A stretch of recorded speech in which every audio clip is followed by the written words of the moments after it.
शिव और सती की अलौकिक प्रेम कथा। ब्रह्मा के पुत्र प्रजापति दक्ष की कई पुत्रियां थीं, परंतु उन्हें संतोष नहीं था। वे एक शक्ति संपन्न देवी स्वरूपा पुत्र की इच्छा रखते थे और ऐसे पुत्र की कामना में उन्होंने माता आद्या की कड़ी तपस्या की।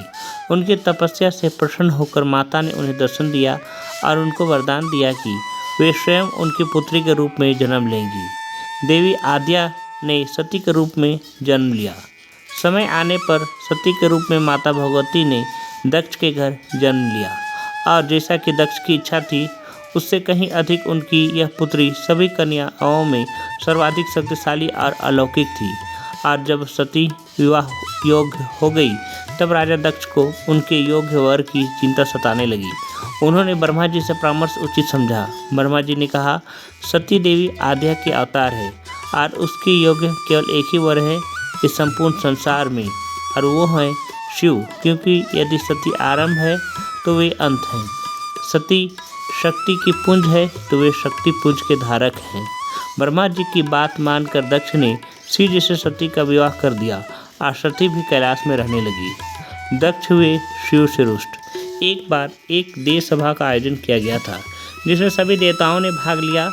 सभा में शिव जी भी आए थे। सभा मंडल में सबसे अंत में दक्ष का आगमन हुआ। उनके आते ही सारे देव उनके सम्मान में हाथ जोड़कर खड़े हो गए, किंतु शिव जी बैठे रहे क्योंकि उन्हें औपचारिकता करने का कोई मोह नहीं था। जब दक्ष ने शिव जी को बैठे देखा तो उन्होंने अपना अपमान अनुभव हुआ। उनके भीतर क्रोध की ज्वाला लग गई और वे शिव जी को अपमानित करने का अवसर देखने लगे। यज्ञ का आयोजन। एक बार माता सती कैलाश में बैठी थी, तभी उन्होंने देखा कि उस दिन अनेक देवता अपनी पत्नियों के साथ किसी स्थान के लिए गमन कर रहे हैं। उन्होंने कौतूहलवश शिव से पूछा कि आज सभी देवगण कहाँ जा रहे हैं। भगवान शंकर ने उत्तर दिया, सभी देवता आपके पिता द्वारा आयोजित महायज्ञ में सम्मिलित होने जा रहे हैं। यह सुनकर सती सोच में पड़ गई कि उनके पिता ने उन्हें क्यों आमंत्रित नहीं किया। फिर उन्हें लगा कि शायद उनके पिता उन्हें निमंत्रण देना भूल गए, इसलिए उन्होंने शिव जी को बोला कि उन्हें यज्ञ में जाना चाहिए, किंतु शिव ने बिना निमंत्रण के जाने से मना कर दिया। किंतु माता सती अपने आप को रोक न पाई। अपनी बहनों और माता से भेंट करने की इच्छा से वह यज्ञ में जाने का हठ करने लगी। शिव उनके हठ के आगे हार गए और उन्हें जाने की अनुमति दे दी। साथ में अपने गणों को भी उनकी रक्षा हेतु भेज दिया। हुआ शिव का तिरस्कार। सती अपने पिता के घर पहुंची तो देखा वहां पर उनकी सभी बहनें उपस्थित हैं, पर किसी ने उनसे बात नहीं की।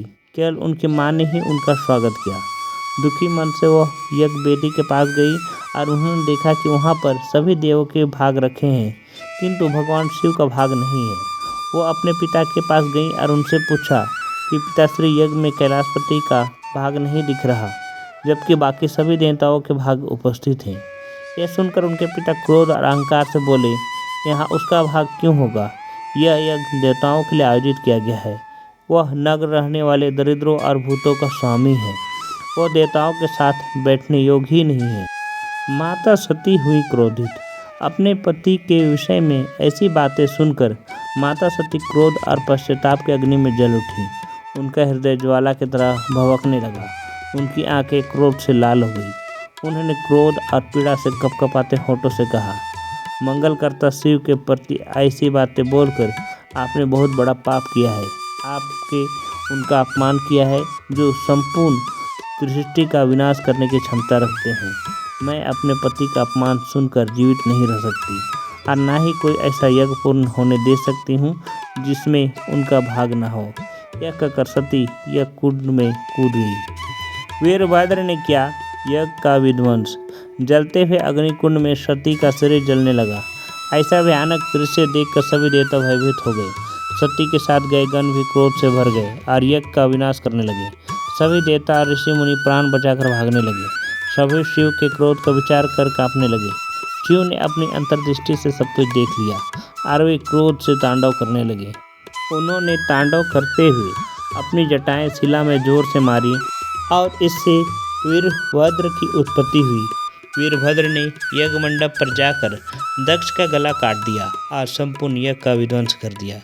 इसके बाद शंकर वहां पहुंचे और सती के जले हुए शरीर को देखकर वे सब भूल गए। उन्होंने सती के शरीर के अग्नि से निकाला और अपने कंधे पर रखकर विलाप करने लगे। वह यहाँ से भटकने लगे। उनके दुख की कोई सीमा न थी। सभी यह देखकर आश्चर्य में पड़ गए। जिसे कामदेव नहीं जीत पाए और जिसे किसी भी परिस्थिति में स्थिर रहते थे, वे शिव शंकर आज सती के लिए इतने व्याकुल हो रहे हैं, जो सारी सृष्टि को अपनी दृष्टि से भस्म करने की क्षमता रखते हैं। वे आज सती के प्रेम में सब कुछ भूल गए थे। विष्णु ने काटे माता सती के अंग। भगवान शिव ने रुद्र से पृथ्वी ठहर गई। सारे देवता स्थिर होकर शिव को देखने लगे।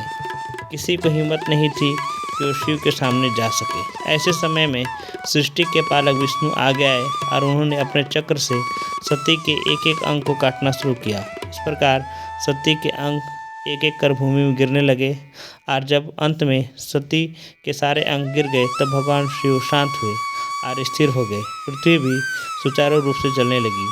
शिव के शांत होते ही सभी देवता उनकी स्तुति करने लगे और उनसे दक्ष को जीत करने की प्रार्थना करने लगे। क्योंकि दक्ष का सर यज्ञ में गिरने के कारण वह जल चुका था, तब शिव दक्ष के शीश के स्थान पर एक बकरे का शीश लगाकर दक्ष को जीवित किया।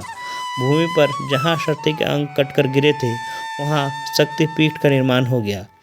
देवी भागवत में 108 शक्तिपीठों का वर्णन है, जो कि उनके अंग और आभूषणों के गिरने से बना है। वर्तमान में 51 शक्तिपीठ ही मिल पाए हैं, जिनके संसार में लोग पूजा करते हैं।